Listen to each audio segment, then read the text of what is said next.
নমস্কার বন্ধুরা, দেখো আমি মাতলার সেতুর ওপর দাঁড়িয়ে রয়েছি। এই সেতুটা কিন্তু 2011 সালে মোটামুটি উদ্বোধন হয়েছিল।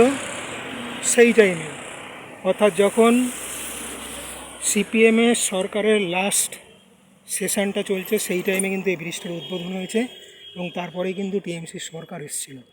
এটা সেই মাতলা সেতু।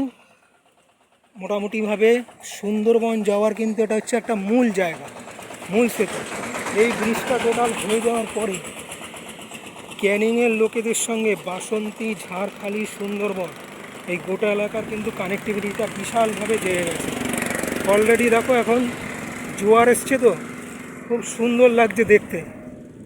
এই সেই মাতলা ব্রিজ। মোটামুটিভাবে এবছর বৃষ্টির পরিমাণ কম, যে কারণে কিন্তু এই যে চরগুলো অনেক জেগে রয়েছে, এগুলো সুন্দরবনের সব বাধা বন। অন্য টাইমে যদি মনে করো জোয়ারটা না থাকতো না, তাহলে এই জায়গাটায় কাদার ওপরে বড় বড় যে ভেসেলগুলো সব কিন্তু আটকে থাকে, দেখা যায়, বোঝা যায়। এই হচ্ছে সেই মাতলা নদী।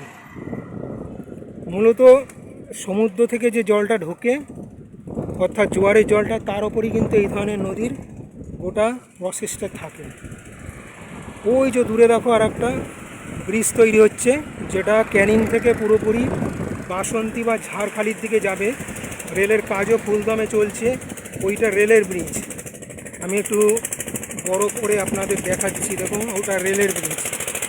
ওই ব্রিজটা হয়ে গেলে কিন্তু প্রপারলি ক্যানিং থেকে সুন্দরবন অবধি পুরোপুরিভাবে একদম ট্রেন দৌড়বে। ফলে নতুন এক সরকার এসছে, দেখা যাক তারা কতটা ম্যাটারটাকে সেই মতো গুরুত্ব দিয়ে, অগ্রাধিকার দিয়ে দেখে। কিন্তু এই ব্রিজের ওপর দিয়ে যখন আমি ছবিটা করছি আর দেখছি কি সুন্দর ফুরফুরে একটা বেশ ভালো ঠান্ডা হাওয়া বইছে। আমরা চলো একটু হেঁটে এখানে দেখি। এর আগে আমি যখন এই ক্যানিংয়ের ওপর দিয়ে আসছিলাম, তখন দেখেছিলাম বড় বড় কি বলবো, ভ্যাসেল যেগুলো থাকে, স্টিমার জাতীয় বা মাছ ধরার যে বড় বড় নৌকোগুলো, এইগুলো সব এখানে কাদার মধ্যে আটকে ছিল। এখন অলরেডি মনে করো জোয়ারের টাইম, তো ওই জন্যে মোটামুটি সেই সিনটা দেখানো যাচ্ছে না। কিন্তু এগুলো হচ্ছে টোটাল বাদাবন, সুন্দরবনের দেখো এই এলাকাটা। অসাধারণ দৃশ্য। আমি একটু এখান থেকে হাঁটি। মূলত এই ব্রিজটার কাহিনী বলছিলাম তোমাদেরকে। ব্রিজটা 2011 সালে কিন্তু প্রপারলি চালু হয়েছে। আর সেই থেকে মূলত এই যোগাযোগটা, ডাইরেক্ট কানেক্টিভিটি ক্যানিংয়ের সঙ্গে হয়ে গেছে। ব্রিজের এই যে উল্টো দিকে, এইটা প্রপারলি সুন্দরবন যাচ্ছে, অর্থাৎ বাসন্তী, গোসাবা, ঝাড়খালি, মোটামুটি সুন্দরবনে ঢোকবার কিন্তু 3-4টে রাস্তা আছে বন্ধুরা। দেখবে এইটা ক্যানিংয়ের দিকের যেমন একটা রাস্তা, এটা পূর্ব সাইডের রাস্তা। দক্ষিণ দিকে যেটা সোজা তোমার মথুরাপুর, ওই লক্ষ্মীকান্তপুর হয়ে, নামখানা হয়ে কাকদ্বীপের দিকে চলে যাচ্ছে। কাকদ্বীপটা একটা সাইড, আর এইটা পুরোপুরি হচ্ছে পুরোপুরি পূর্ব দিকের সাইড। ওটা সাউথ সেকশন, পুরো সাউথ, একদম দক্ষিণ দিকে যাচ্ছে। মূল সুন্দরবন কিন্তু এই পূর্ব দিকে, পূর্ব সাইডটা, অর্থাৎ বাংলাদেশের কান ঘেঁষে। তা বলে কি তোমরা ওদিক দিয়ে যেতে পারবো না? ওদিক দিয়েও যেতে পারবে। যাওয়ার অনেক রাস্তা এখন হয়েছে, যেহেতু রাস্তাঘাট অনেক ভালো হয়ে গেছে।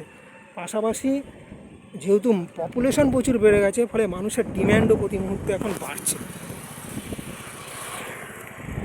এই হচ্ছে সেই মাতলা নদী। এবছর বৃষ্টি নেই বলে নদীতে জলও কম, কারণ এবছর প্রপারলি শুখা।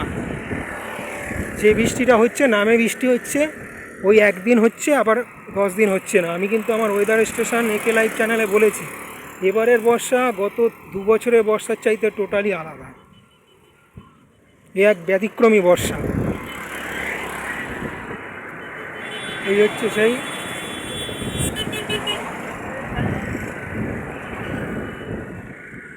অসাধারণ দৃশ্যটা। দেখো, এখানে মোটামুটি বিকেলবেলার দিকে প্রচুর মানুষ ঘুরতে আসে, হাওয়া খেতে আসে।